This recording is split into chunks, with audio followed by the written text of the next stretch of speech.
Hello. मैं Balwant Singh Ratan, doctor Bhimrao Ambedkar government college Ganganagar से सह आचार्य अर्थशास्त्र। आज मैं आपको मध्य का निकालने के बारे में बताऊंगा। मध्य का के बारे में मैंने आपको व्यक्तिगत श्रेणी में कैसे निकालते हैं यह बता चुका हूं मैं। उसके बाद खंडित श्रेणी में मध्य का किस प्रकार से ज्ञात की जाती है ये हमने कल डिस्कस किया था, और आज हम सतत श्रेणी में मध्य का किस तरह से ज्ञात की जाती है ये डिस्कस करेंगे।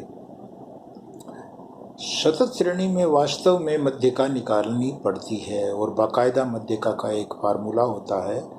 व्यक्तिगत और खंडित श्रेणी इतनी अधिक इम्पोर्टेंट नहीं है, लेकिन सतत श्रेणी बहुत अधिक इम्पोर्टेंट है। सतत श्रेणी दो प्रकार की होती है। एक को हम समावेशी वर्गांतर कहते हैं और दूसरे को हम अपवर्जी वर्गांतर कहते हैं। समावेशी वर्गांतर वह होते हैं जिसमें प्रथम वर्ग जहां खत्म होता है, द्वितीय वर्ग उस जगह से स्टार्ट ना होकर के उससे कोई डिफरेंट वैल्यू से स्टार्ट होता है। जैसे उदाहरण के लिए पहला वर्ग है 0 से 9 और दूसरा वर्ग है 10 से 19, तो प्रथम वर्ग 9 पर खत्म होता है और द्वितीय वर्ग 10 से शुरू होता है। तो प्रथम वर्ग की ऊपरी सीमा 9 और दूसरे वर्ग की निम्न सीमा 10 में अंतर है। अगर यह संपूर्ण श्रेणी में पाए जाए तो ऐसे वर्गांतरों को हम समावेशी वर्गांतर कहते हैं, या परिभाषा के रूप में कहें तो प्रत्येक वर्ग की ऊपरी सीमा यदि उससे अगले वर्ग की निचली सीमा ना बने और उससे अगले वर्ग की निचली सीमा उससे अलग कोई मूल्य हो तो ऐसे वर्गांतरों को हम समावेशी वर्गांतर कहते हैं। आज मैं आपको समावेशी वर्गांतरों में मध्य का ज्ञात करनी बताऊंगा। पहले मैं थोड़ा सा आपको समावेशी के बारे में बता चुका हूं, और समावेशी वर्गांतर किस प्रकार के होते हैं यह मैं आपको दिखाने की कोशिश करता हूं। देखिए, ये समावेशी वर्गांतर हैं। ध्यान से देखिए, समावेशी वर्गांतर दिए गए हैं और समावेशी वर्गांतरों को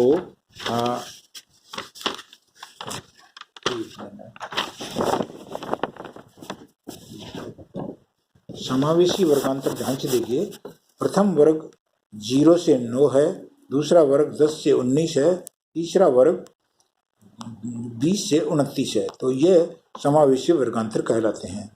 समावेशी वर्गांतरों को अपवर्जी में बदलना हमारा प्रथम कार्य होता है। यदि इस मध्य का ज्ञात करनी है तो समावेशी वर्गांतरों को अपवर्जी में बदलने के लिए हम यह ज्ञात करते हैं कि प्रथम वर्ग कहाँ खत्म होता है और द्वितीय वर्ग कहाँ से शुरू होता है।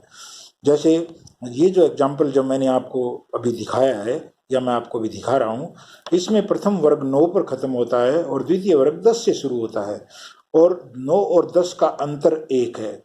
हमें जब भी समावेशी वर्गांतर का सवाल आए तो आप यह अंतर देखिए कि जहाँ पहला वर्ग खत्म होता है द्वितीय वर्ग वहाँ से शुरू नहीं हो रहा बल्कि उससे अलग वैल्यू से शुरू हो रहा है, तो आप उस अंतर को ढूंढिए। जैसे इस सवाल में अंतर है 1, वो जो भी अंतर है उसका आधा कर दीजिए, यानी उसको 2 से डिवाइड कर दीजिए।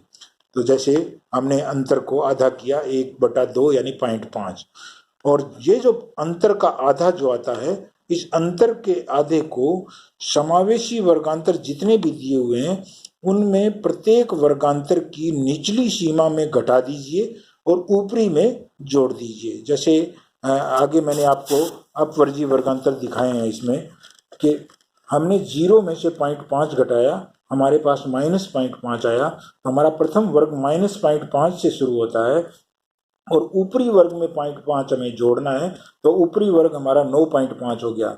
ऐसा हमें संपूर्ण श्रेणी में करना है, संपूर्ण वर्गांतरों में करना है। जैसे अगला वर्ग जो है वो 10 से शुरू होता था समावेशी वर्गांतर के रूप में, हमने 10 में से 0.5 घटाया तो वो 9.5 हो गया और 19 में जोड़ा तो 19.5 हो गया। तो आपको लगातार ये काम करना है और आपको अपने समावेशी वर्गांतरों को अपवर्जी में बदलना है। अपवर्जी वर्गांतरों की परिभाषा यह है कि जहां प्रथम वर्ग खत्म होता है द्वितीय वर्ग वहीं से शुरू होगा, उसमें किसी भी तरह का कोई भी पॉइंट का भी अंतर उसमें नहीं होगा। तो जब प्रथम वर्ग की ऊपरी सीमा द्वितीय वर्ग की निचली सीमा बन जाए या प्रत्येक पूर्व वर्ग की ऊपरी सीमा उससे अगले वर्ग की निचली सीमा के रूप में हो तो ऐसे वर्गांतरों को हम अपवर्जी वर्गांतर कहते हैं।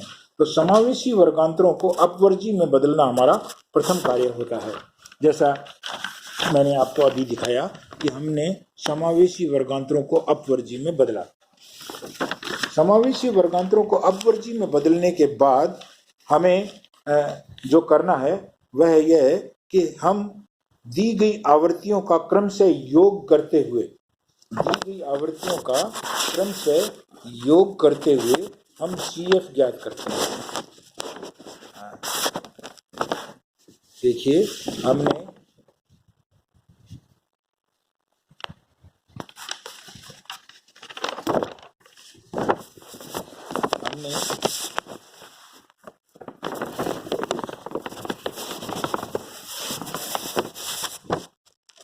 आवर्तियां दी हुई है 4, 6, 7, 5 और 8। हमने इनका क्रम से योग किया है। 4 के सामने 4 ही लिखना पड़ेगा क्योंकि ये एक ही वर्ग की आवर्ती है। उससे अगले वर्ग के सामने 4 और 6 जोड़ करके यानी 10 लिखना पड़ेगा हमें, और उससे अगले वर्ग में 4, 6 और 7 जोड़ करके 4, 6, 10 और 7, 17। इस तरह क्रम से सब वर्गों की आवर्तियां जोड़ते हुए हम CF ज्ञात करते हैं, संचयी आवर्ती ज्ञात करते हैं। तो हमारा पहला काम हुआ समावेशी वर्गांतरों को अपवर्जी में बदलना, और दूसरा काम हुआ जो है CF ज्ञात करना, संचयी आवर्तियां ज्ञात करना। संचयी आवर्तियां ज्ञात करने के बाद हमें जो काम करना है, सतत श्रेणी में मध्य का जो सूत्र है वो होता है साइज ऑफ n/2th आइटम, यानी मध्य का n/2वें मूल्य का आकार होता है। याद रखिए n/2 से आपको सिर्फ यह पता लगता है कि मध्य का कितनेवां मूल्य है। मध्यका का मूल्य कितना है यह नहीं पता लगता, हमें केवल यह पता लगता है कि मध्य का कितनेवां मूल्य है। तो हमने सब पहले फार्मूला लिखा, m बराबर साइज ऑफ n/2th आइटम। हमारा n यानी सिग्मा f 30 है, तो हमने इसमें वैल्यू पुटअप कर दी। तो m जो है वो 30/2वां मूल्य है, और 30/2 यानी 15वां मूल्य। तो हमने यह ज्ञात किया कि मध्य का वास्तव में 15वां मूल्य है। अब आपको वापस CF पर आना है और यह देखना है कि किस वर्गांतर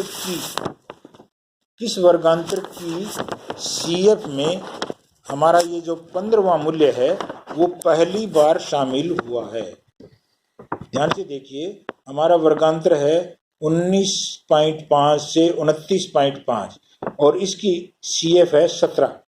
इस 17 में 15वां मूल्य यानी मध्य का वाला मूल्य जो है वो प्रथम बार शामिल हुआ है। ये जो प्रथम बार जिसमें हमारा मध्य का पद का क्रम वाला मूल्य शामिल हुआ है उसको हम मध्य का वर्गांतर कहते हैं। जैसे हमारे इस सवाल में यह 19.5 से 29.5 है। इस मध्य का वर्गांतर में मध्य का मूल्य निर्धारण करने के लिए हमें सूत्र का प्रयोग करना पड़ेगा। और यहाँ देखिए आपको सूत्र नजर आएगा, यहाँ m है, m का फार्मूला है L1 + I/F और ब्रैकेट में है n/2 - C। L1 वास्तव में मध्य का वर्गांतर की लोअर लिमिट होती है। जैसे हमारे इस सवाल में मध्य का वर्गांतर 19.5 से 29.5 है, तो लोअर लिमिट उसकी जो है वो 19.5 है। I का मतलब है मध्य का वर्गांतर की ऊपरी सीमा और निम्न सीमा का अंतर, जैसे हमारे इस सवाल में यह अंतर 10 है। F का मतलब है मध्य का वर्गांतर की खुद की CF, जैसे हमारे इस सवाल में यह 7 है। और n/2 का मतलब 15, और C का मतलब है मध्य का वर्गांतर से पहले वाले वर्ग की CF। आप यह सब मान सूत्र में पुटअप कर दीजिए और पुटअप करने के बाद में कैलकुलेशन कीजिए। सामान्य कैलकुलेशन है और आप बड़े आराम से जोड़ घटाव और गुणा भाग करते हुए अपने वैल्यू तक पहुंच सकते हैं। जैसे हमारे इस सवाल में इसका उत्तर है 26.64। धन्यवाद, आज इतना ही। Thank you.